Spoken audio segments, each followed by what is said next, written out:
جریر نے بیان کیا، ان سے عامش نے، ان سے ابو صالح نے اور ان سے ابو ہریرہ رضی اللہ عنہ نے بیان کیا کہ رسول اللہ صلی اللہ علیہ وآلہ وسلم نے فرمایا، جماعت کے ساتھ کسی کی نماز بازار میں یا اپنے گھر میں نماز پڑھنے سے درجوں میں کچھ اوپر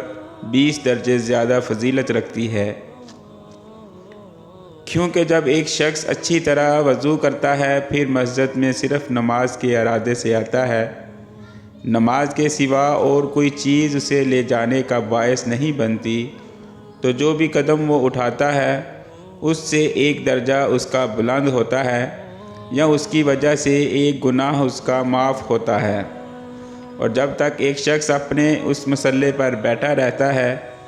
جس پر اس نے نماز پڑھی ہے تو فرشتے برابر اس کے لیے رحمت کی دعائیں یوں کرتے رہتے ہیں،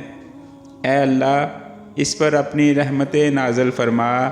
اے اللہ اس پر رحم فرما۔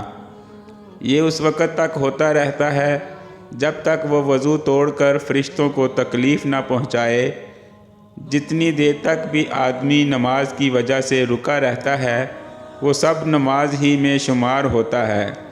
صحیح بخاری، حدیث نمبر 2119۔